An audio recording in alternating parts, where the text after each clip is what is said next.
Bueno, nací en Ayacucho, en el hospital municipal. Mi familia, digamos, en ese momento residía en la calle Almafuerte, en la casa materna, y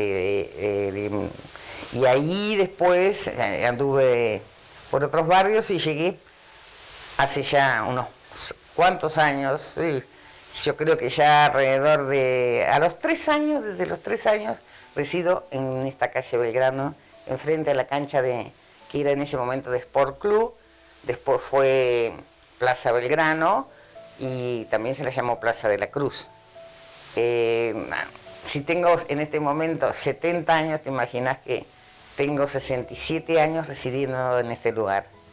Mi vida, bueno, se formó todo en un hogar constituido por 10 hijos, padres estables, de un origen muy humilde, donde en lo que más, digamos, se destacaba eran los valores. En sí, nuestra familia estaba constituida por 6 mujeres y 4 varones. Yo soy la del medio. Y al ser la del medio, me integraba más a los que estaban cerca. Por ejemplo, un hermano varón, hacia arriba Abel y abajo César.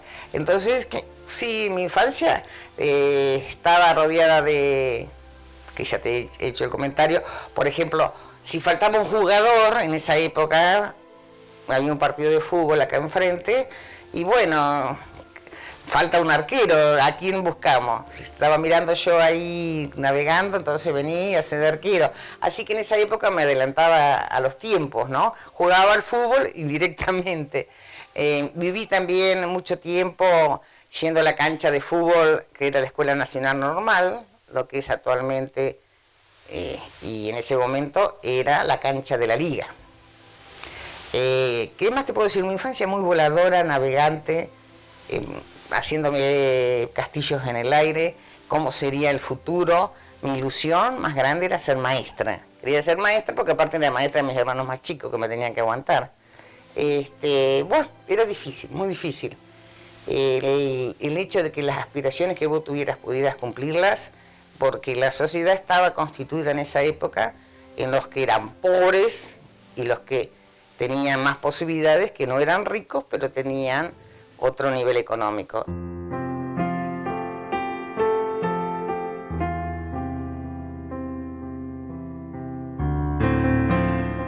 Mi escuela primaria original fue la escuela número 7, después fui al colegio de hermana, era escuela privada, en esa época había monjas que estaban como docentes y también que, digamos, administraban la escuela Nuestra Señora del Buen Consejo. Ahí estuve 2 años. Yo siempre digo que como base para la integración cultural es importante ver a dónde envías a un chico, sobre todo en la escuela primaria. Porque yo ahí me di cuenta que yo era pobre económicamente, teníamos que ir de uniforme, teníamos inclusive lo que en este momento se dice bullying, a su vez te encontrabas con que era muy difícil estar a nivel de chicas que tenían campo, que tenían auto, los primeros autos en esa época. Pero salí adelante a través de que insistía ante mi madre que yo tenía que ir a una escuela donde estuviera integrada al barrio. Y fue la escuela número 4 en la que terminé, también estuve unos meses en Buenos Aires, y donde me sentí más feliz, más integrada, como maestras famosas como Dalma Barrón, que eran maestras integrales, te enseñaban baile, canto, historia, geografía, y hacían esa tarea fuera del horario de trabajo. Y decirte, por ejemplo, que, claro, como a mí me gustó siempre la historia y la geografía, yo tenía una bibliotequita arriba de mi pupitre, y la hora de matemática que nunca me gustó, agarraba el libro de cuentos y me ponía a leer, y entonces la compañera que estaba delante era muy buena en matemáticas, yo le pasaba las relaciones o los cuentos y ella a su vez me pasaba la matemática. Siempre vengo una trampa en la infancia, pero no me quejo exactamente de la infancia. Yo creo que te marca para saber que en sí, si tenés una aspiración en el futuro, sobre todo a los chicos, tenés que tratar de cultivar, incentivársela.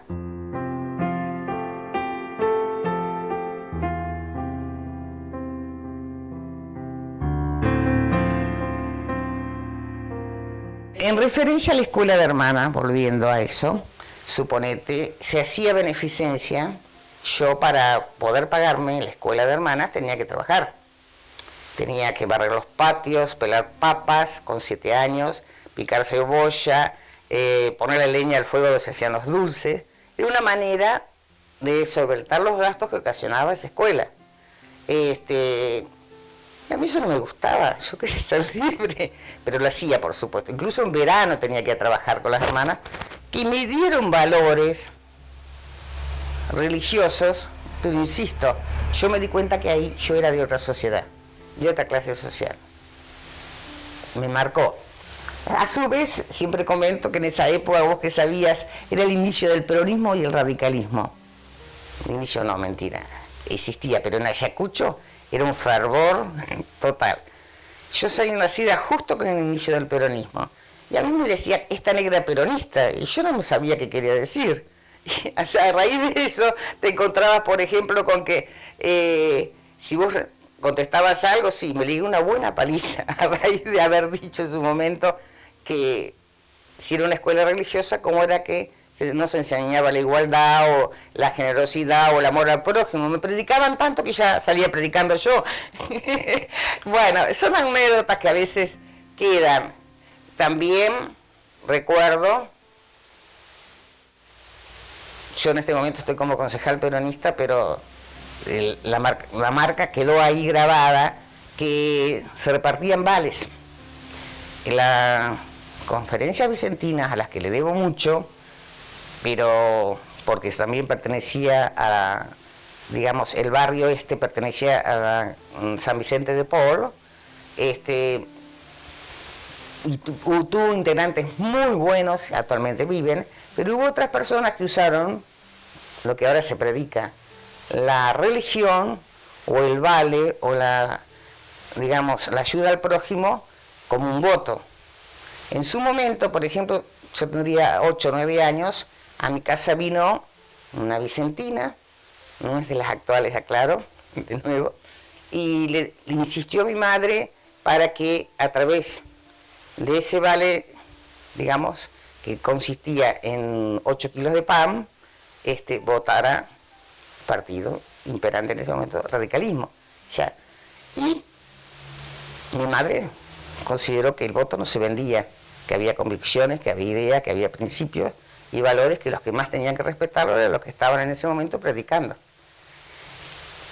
Quedó la nada, insistieron, vinieron de nuevo, finalmente la tercera vez que vienen, mi madre corre la olla de puchero que estaba haciendo, quema el vale ese y le dice que se fueran porque a ella no la podían convencer. Ella había sido de un nivel económico mucho más alto antes de casarse con mi padre, mi abuelo materno era maquinista en la época de los ingleses, y la necesidad que ella estaba corriendo en ese momento no se la iban a solucionar con un ballet, ni tampoco le iban a cambiar las ideas ni las convicciones que tenía.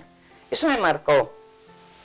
Tuve oportunidad en su momento de decírselo a la persona a través de los años que incurrió en ese hecho. Es que siempre se vendieron votos y siempre hubo o un subsidio o algo que trató de convencer a la gente. Algo que a mí siempre me molestó, y como asistente social, que ha sido todo mi trabajo, ¿no? Último, creo que a ninguna persona le podés cambiar las ideas, ni ir contra la cultura, ni tampoco podés infundirle principios en contra de su naturaleza o su sentir. Hay que respetar a la persona como él, sí podés quizá orientarla, pero no imponerte. Eso ha sido una de las cosas que nosotros vivimos en nuestra infancia. Se predicaba en nombre de lo que se podía recibir.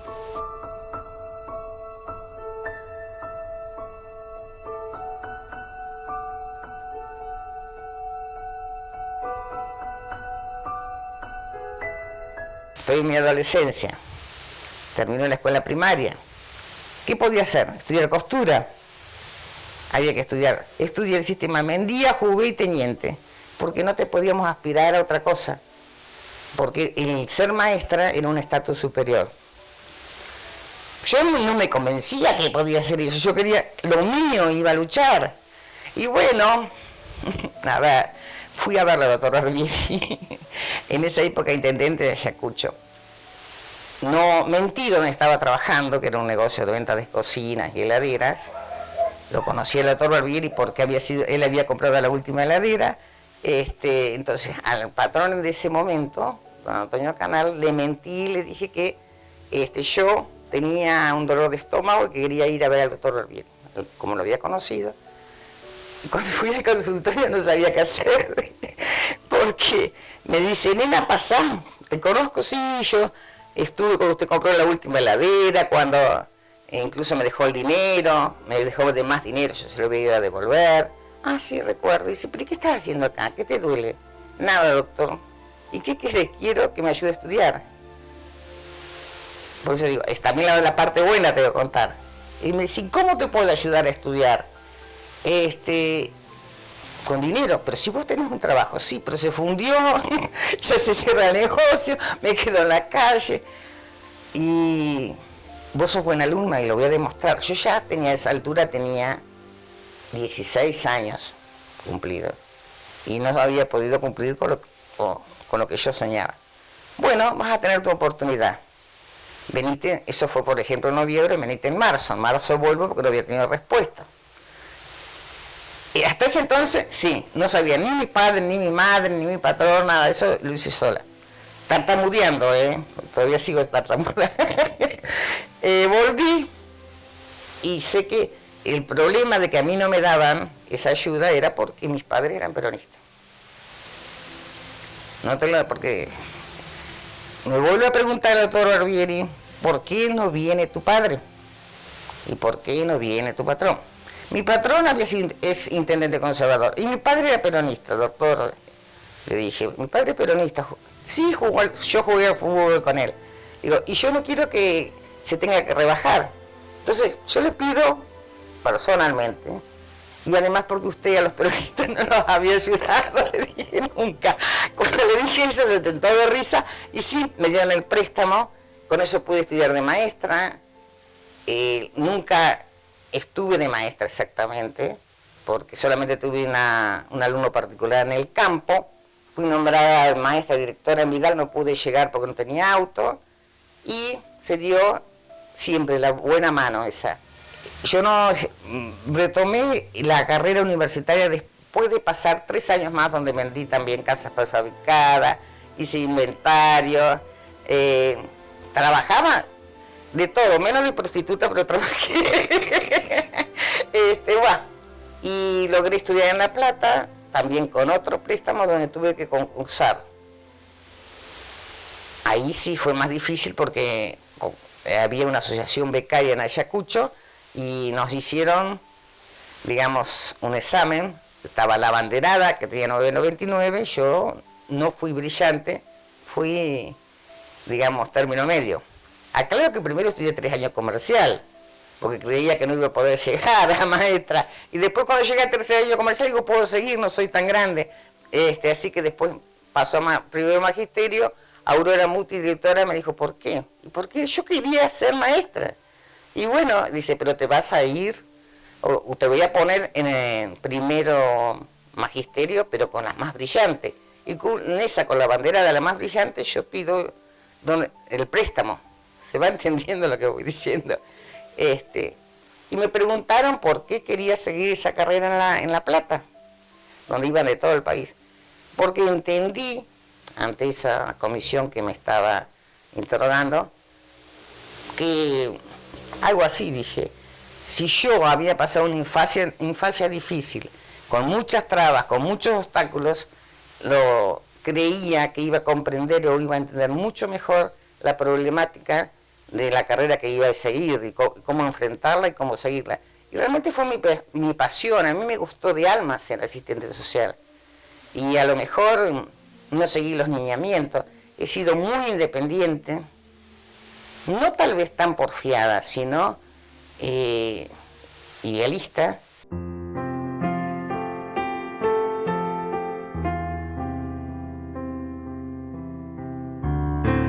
Voy a otro principio que me enseñaba mi madre en la infancia, tal vez un poco dura para algunos, pero mi madre nos mandaba a la escuela todos los días, y teniendo o no teniendo, digamos, calzado o no calzado. Hace un tiempo vino una compañera de la primaria de la escuela número 7 y dice, yo tengo una foto con vos, de segundo grado. Yo, sí, seguro. ¿Tenés la foto? No, yo tengo el dedo afuera. Claro, viste, estaban esas gradas, donde te sacaban esa foto característica, y yo le había dicho a mi madre, mamá, nos van a sacar la foto. Y dice, bueno, pero tu padre no cobró, no te podemos comprar la zapatilla. Y vos vas a la escuela a estudiar, no a mostrar la zapatilla. Pero yo en esa foto ponía un pie para un lado y para el otro y no ponía los dos dedos fuera.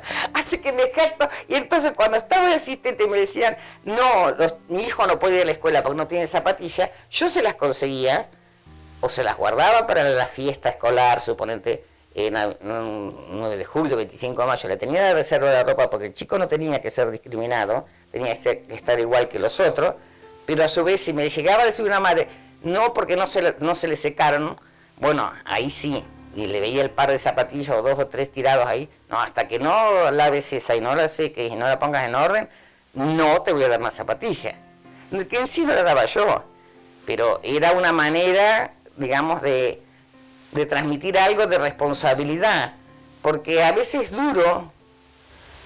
Nosotros en nuestra carrera nos dan muchos principios de cómo intervenir, de cómo actuar, de qué técnicas usar, para hacerlo más preciso. Pero hay cosas improvisadas o que te llevan a ver que las necesidades en el hogar, a veces y casi siempre, es producto de la falta de experiencia, conocimiento, orientación de los padres. En este momento yo veo que hay padres muy jóvenes que están saturados de cosas materiales, impera el consumismo, pero los valores exactos que tienen que darle responsabilidad, incluso morales, no se cumplen en la mayoría de los casos porque no se cultivan. Me preocupa mucho, sobre todo, las avenencias en el matrimonio. Quizás ahí me vas a preguntar por qué no me casé. Ahí llegué. Ya no me lo has preguntado. Tal vez porque fui muy idealista. O tal vez porque no estuve enamorada, y cuando estuve enamorada no fui correspondida. Pero me gustan los chicos, a pesar de ser tantos hermanos. También fue un modelo tener muchos hermanos, porque yo decía, si mi futuro es tener 10 hijos, la compadecí siempre a mi madre. ¿Eso te pasaba de chica, digamos? Sí. Eso, que no querías eso. No, yo decía, no, si este es mi futuro, me quedo como estoy. Es un decir, después uno lo analiza y se desprende de eso, que nunca responsabilicé a mis padres de ser una familia tan numerosa y tener 10 hijos. Porque mi padre decía que él no tenía dinero. Cuando yo le preguntaba, ¿por qué eso? Sí, no tenés dinero, papá. Pero fíjate, somos 10. Y él me decía, pero ustedes son mi única herencia. Así que él tenía más valor o más dinero que cualquier otro.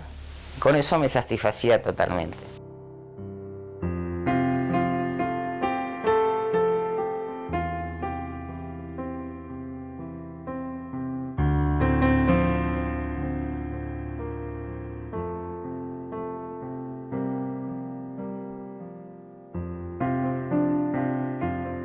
Visitador de salud pública, dependiente de la Universidad Nacional de La Plata. Venía para trabajar al hospital. Bien, y ahí empezaste a ejercerlo, digamos, acá. No en el hospital. Discutía mucho sobre cómo trabajar en la parte social hospitalaria. Yo consideré que venía para hacer trabajo comunitario, para hacer una tarea que no era simplemente administrativa. Renegué siempre de la parte de administrativa en sí. Mi formación era como que, estaba preparada para atender un parto, como para vacunar, como empecé con enfermería, puericultura, todas las materias relativas a salud, pero volcadas a nivel comunitario. Fuimos las primeras egresadas que hubo en la República Argentina, había de todo el país, y teníamos mucho impulso. Era época de los militares. Bueno, algo dejar. ¿Cómo fue esa experiencia, ¿no? De en plena dictadura militar tener que ejercer? Teniendo que ejercer en plena dictadura militar. Yo en Ayacucho no tuve problemas, pero sí te dabas cuenta que tenías que andar con pie de plomo. Cuídate. Encontré, a ver, gente que trabajaba en la comunidad en ese momento, que capaz que te hice referencia ya. Me acuerdo que me cruzaba con Cristina Kuseman en Villa Aurora, que no es recordada en Ayacucho realmente como se debe. Yo la quiero reivindicar totalmente, porque ha sido un trabajo comunitario muy bueno, y bueno, actualmente parece que no se la tiene en la memoria.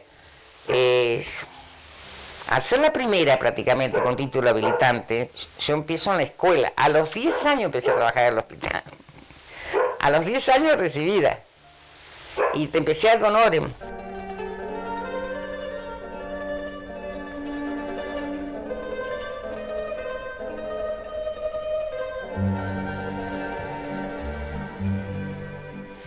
Quizás yo venía a innovar algo que no se hacía.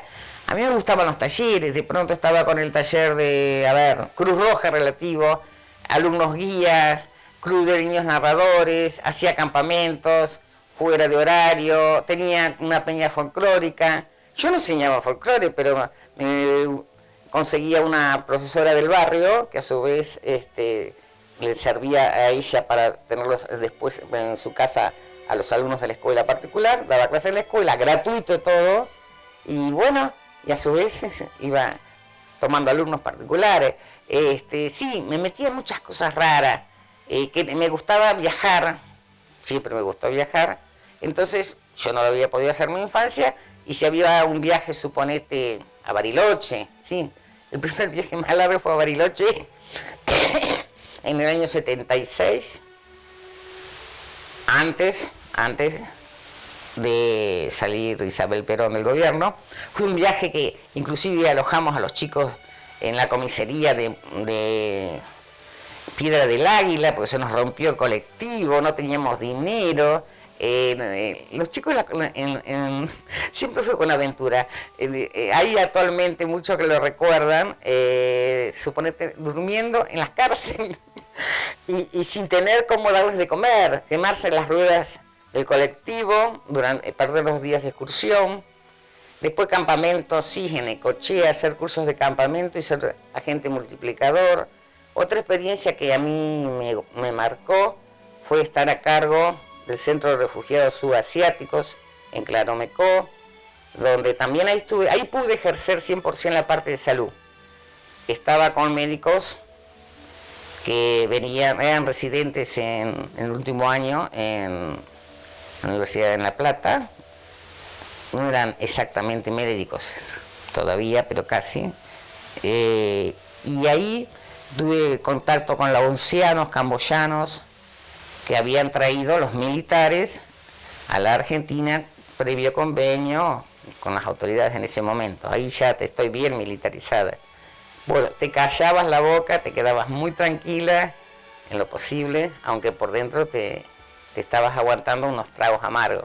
Bastante difícil para vos, ¿no? Que eras como sí, realista y rebelde. Yo recuerdo en Claromecó,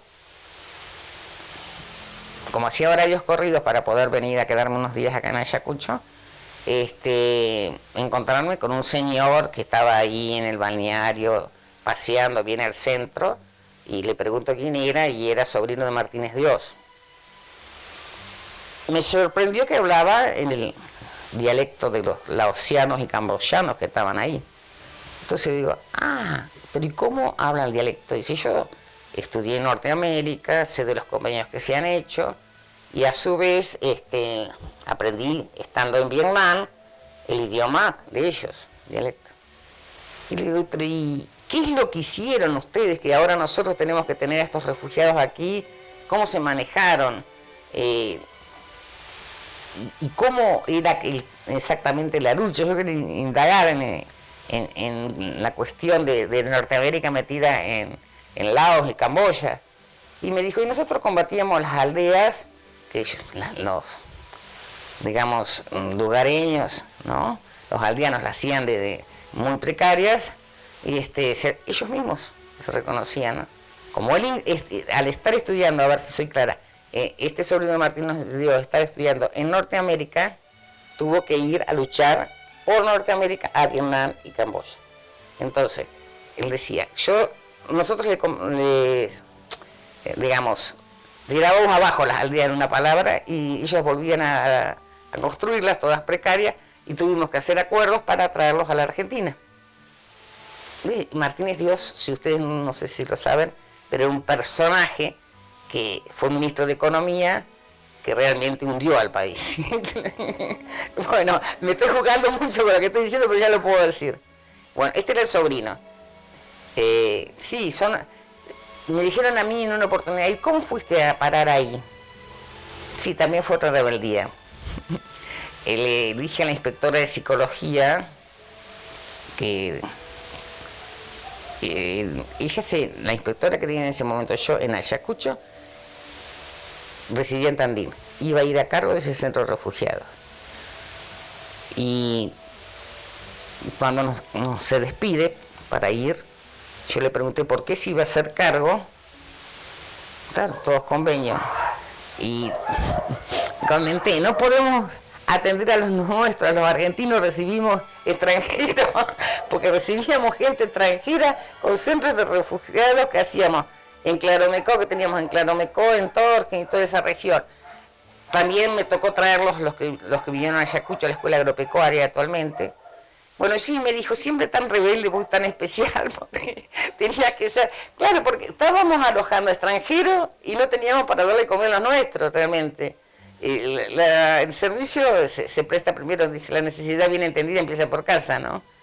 Pero son experiencias muy, muy buenas, para mí, por lo menos. Y después, a raíz de eso, es que yo no podía entrar tampoco al hospital, porque me decían, pero querés estar en la escuela. Porque en la escuela atendía 2 escuelas a la vez, pero no por los sueldos, por un sueldo y cuarto. También tuve el inicio cuando se abrió el centro educativo complementario. Te pagaban un sueldo y cuarto, las horas de procesamiento era fuera del horario escolar, trabajaba sábado, domingo, fuera del horario. No había, incluso los viajes que yo hacía los hacía en vacaciones. Pero moralmente a vos no se te daba la idea de decir me tienen que pagar subsidio, me tienen que pagar horas extras. Estaba dentro de lo que uno sentía que era un deber hacerlo. Sí, después, a raíz, cuando se cierra el centro de Claromecó, exactamente, me recordaste, entro del hospital. Que también prácticamente entré a Donore.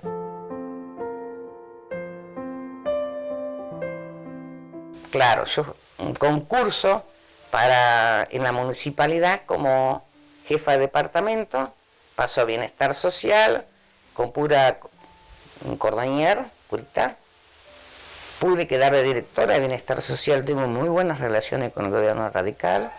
Me ofrecieron el cargo de directora, pero tenía como norma que afiliarme a un partido político. Y yo considero que el servicio social se practica sin estar afiliada a ningún partido político y que no hay que mezclarlos tanto.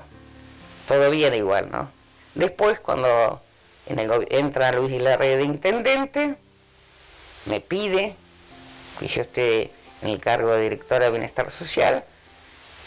Yo ya era jefa de departamento, si él tenía un compromiso podía haber elegido otra persona. Bueno, aparentemente me necesitaba, acepto, dejo el cargo de la escuela sin goce de sueldo y tuve dedicación exclusiva a la dirección de bienestar social durante 4 años, que dejé porque realmente no estoy muy hecha para la política, tal vez. Son cuestiones que a veces el idealismo te lleva a que te replantees muchas cosas.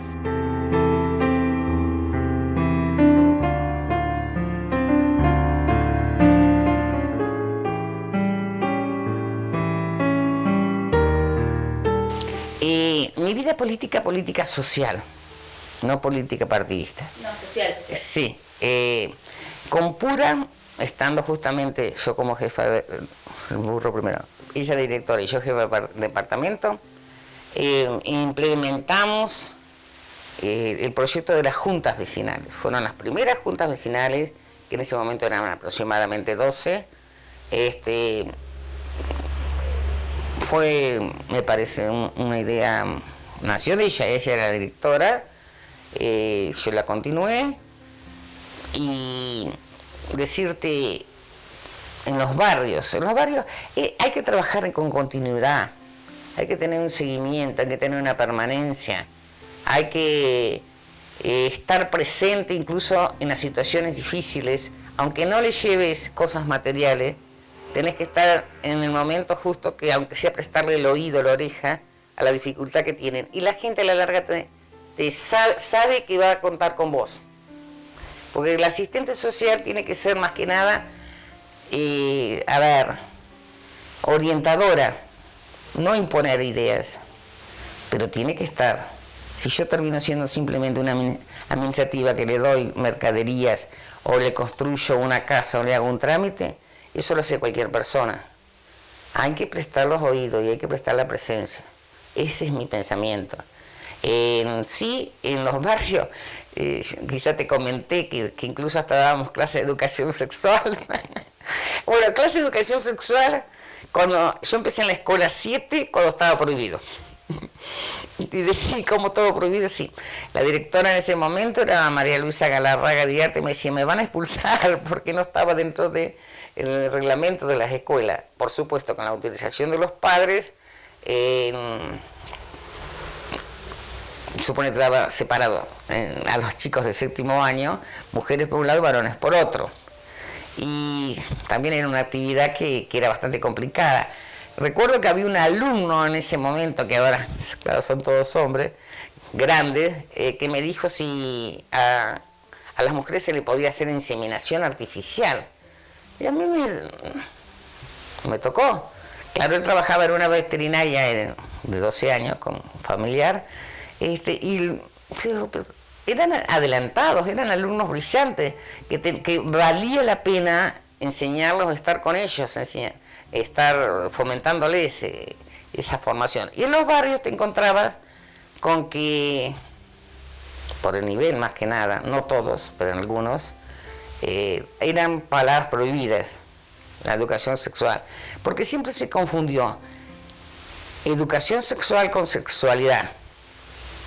Y educación sexual es elemental. El lenguaje a veces que, por ejemplo, ahora no, pero en esa época le podía transmitir un médico pediatra a los chicos, por ejemplo, decir, mostrame tu pene, o mostrame tu vulva, era desconocido.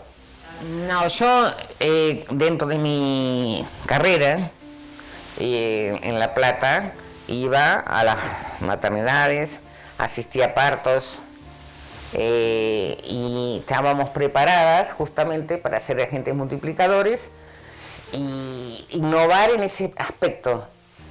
La educación sexual es básica para una maternidad responsable, para un matrimonio responsable, incluso como preventivo. Y acá en Ayacucho sería novedoso, tal vez, porque no estaba, digamos, no se llegaba a los barrios en ese aspecto. Y y por pasar una diapositiva, después trabajábamos, también te lo dije, con un equipo digamos, integrados con los años, con el doctor Cavilla, con Graciela Logarzo, con Araceli Vázquez, dentro de todas María Silvia de Piaggio. Ahí formamos otro equipo que dábamos en las escuelas secundarias, también lo hacíamos ad honorem. Siempre tuvimos obstáculos, siempre hubo dificultad, sobre todo con la iglesia, que malinterpretó, digamos, el transmitir esos conocimientos, porque no estábamos hablando de sexo ni de sexualidad exactamente, sino formando, digamos, mujeres y hombres responsables para el mañana. No sé si lo logramos, pero lo intentamos por lo menos. Claro, son malas las comparaciones, pero yo no desisto en que los valores hay que seguir inculcando, que la responsabilidad hay que transmitirla, que los padres deben ser modelos. También abrimos una escuela con padres, tuve escuela con padres en la escuela 4, porque trabajar con los padres en una escuela es el respaldo que creo que en este momento están careciendo. Los problemas de conducta que se dan, sobre todo, eso me asusta. Me dice, no vayas, Lila, a una escuela porque te... Increíble cómo vas a mantener la conducta en el grado. Yo creo que trabajando con los padres en equipo, hay equipos interdisciplinarios, hay muchos más psicólogos. Ayacucho está saturado de centros preventivos. ¿Cómo están trabajando esos centros preventivos? No coordinan, no hacen un seguimiento. Tenemos que formar tantos centros para que trabajen cada uno individualmente. Si no están integrados, de nada sirve. Y los padres son básicos. Y salir a los barrios, y si tenemos 20 juntas vecinales en este momento, trabajando a través de las juntas vecinales, las asistentes sociales, que incluso están trabajando 1 o 2 días por semana y algunos días en una junta vecinal, creo que más tiempo, salir y recorrer casa por casa, atraerlos, tienen más oportunidades que teníamos nosotros, que éramos menos y no teníamos tantos recursos. También me preocupa el hecho de que la maestra está saturada de trabajo, que corre de un lugar para otro, y que sea una salida laboral el ser docente. El ser docente sin tener vocación, no creo que le puedan transmitir a los alumnos con tanta intensidad como podían ser esas maestras que yo añoro, integrales, que me pudieron transmitir tantas cosas y sin embargo no tenían tal vez la formación que se tiene ahora. Sin ser licenciados se trabajaba con amor. El amor en la docencia debe existir y en el trabajo social también.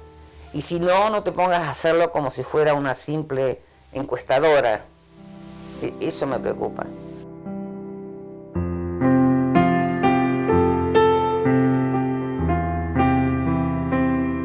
En esa época, viajar, ya te digo, lo que más se conocía era Tandil, Mar del Plata, y te costaba un Perú para llegar.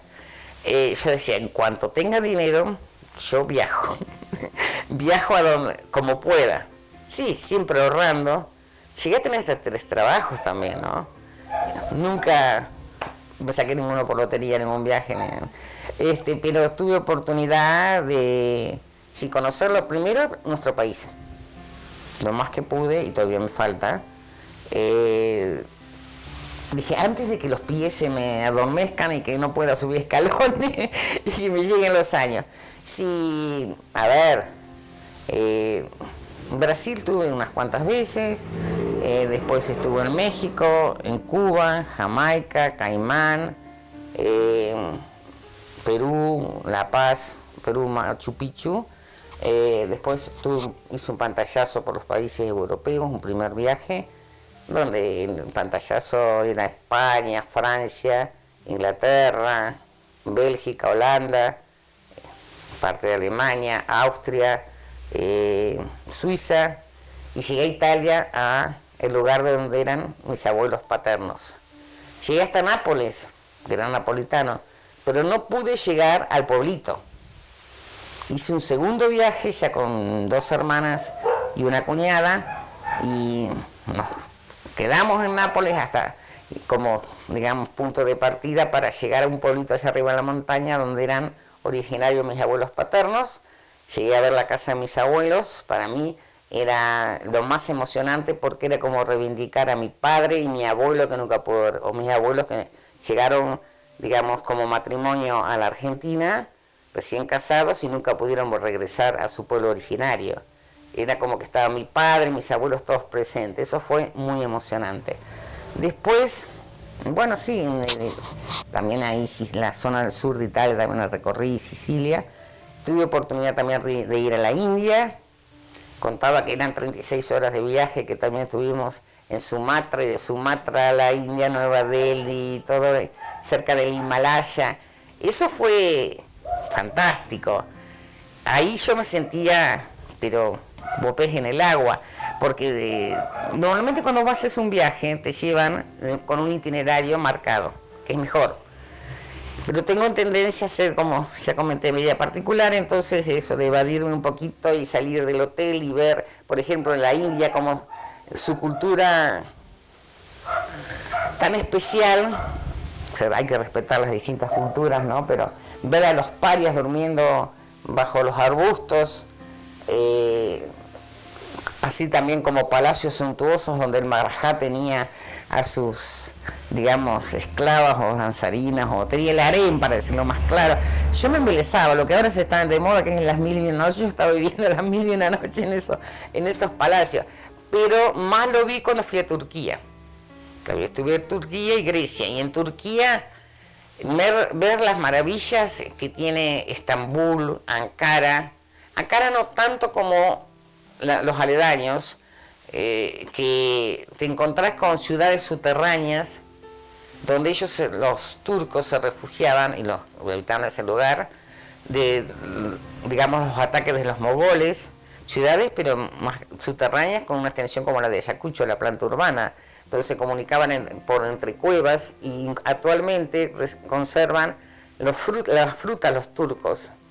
Encontrar palacios con, pero unas joyas como diamantes que tenía el Maharaja, y las riquezas que han tenido esa gente, pero la cultura también, que era para ciertos grupos sociales. Eso te permite hacer comparaciones y tener, digamos, idea de cómo vivían. En la parte social te tiene que gustar tratar de conocer y ver lo más posible. Me gustó los monasterios también, donde allá a 150 metros de altura estaban los monjes, increíble, y lo encontrás cosas que nosotros ignoramos y no podemos ver. Y yo en mi infancia las leía en los libros, y digo, estoy acá, pude saborearlo, puedo tocarlo, puedo confirmarlo. Para mí eso fue mi felicidad y es mi alegría. No sé si voy a poder seguir viajando, pero agradezco que hasta por lo menos hice bastante. Realmente habría que seguir viajando.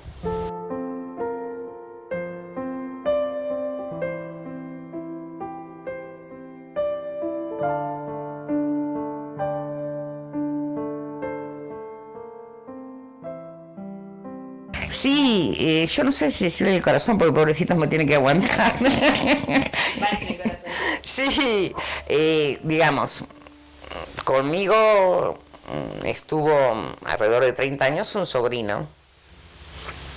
Para que me perdonen los otros sobrinos, yo tengo 8 sobrinos, pero es el que más me aguantó, digo, conviviendo con el respaldo de sus padres, que están a 2 cuadras. Los hijos de ese sobrino actuales son los que están más allegados, pero a veces me siento culpable, porque digo, y los otros también son encantadores, pero insisto, son los que me aguantan más. Sí, porque hay que estar conmigo también, pero tal vez me escuchan, me acompañan, y creo que en toda edad necesitas mantener los vínculos de familia. Yo tengo recientemente la pérdida de otra hermana, que no hace un mes, y si algo que nosotros cultivamos en familia fue los vínculos a través de mis padres.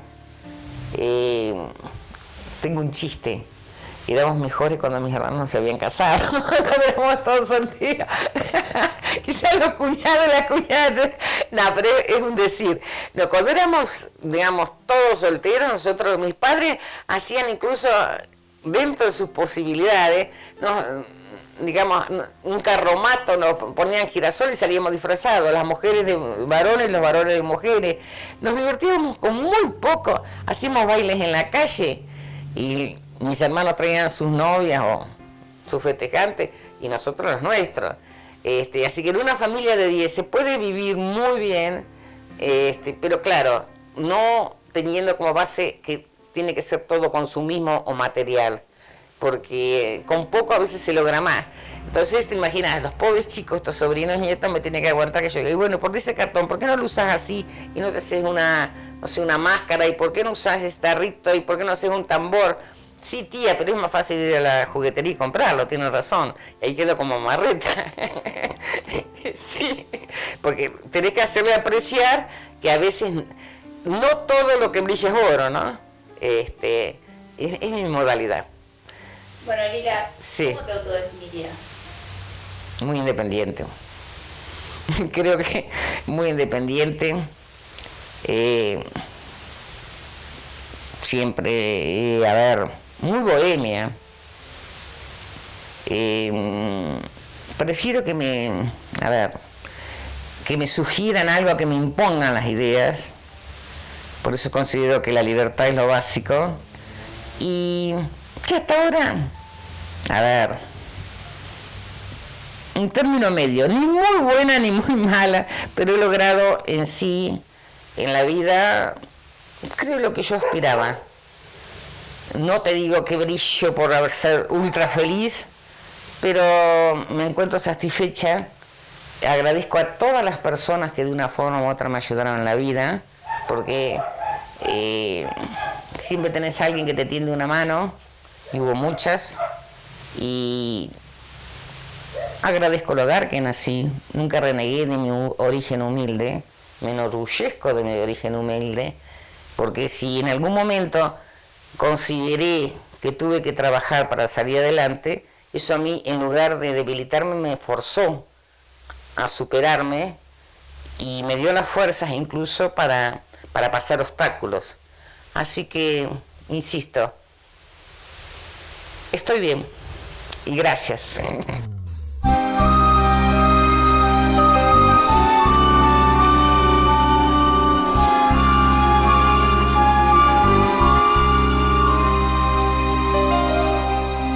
Me llevaré conmigo todas las madrugadas y enhebrando vivencias la canción trasnochada de noches de bohemia, amigos y guitarras, para que me acompañen donde quiera que vaya. Me llevaré conmigo en los pliegues del alma la sonrisa de un niño, es decir, la esperanza, esa brisa constante que sostiene mis alas y que va por delante remolcando mis ansias.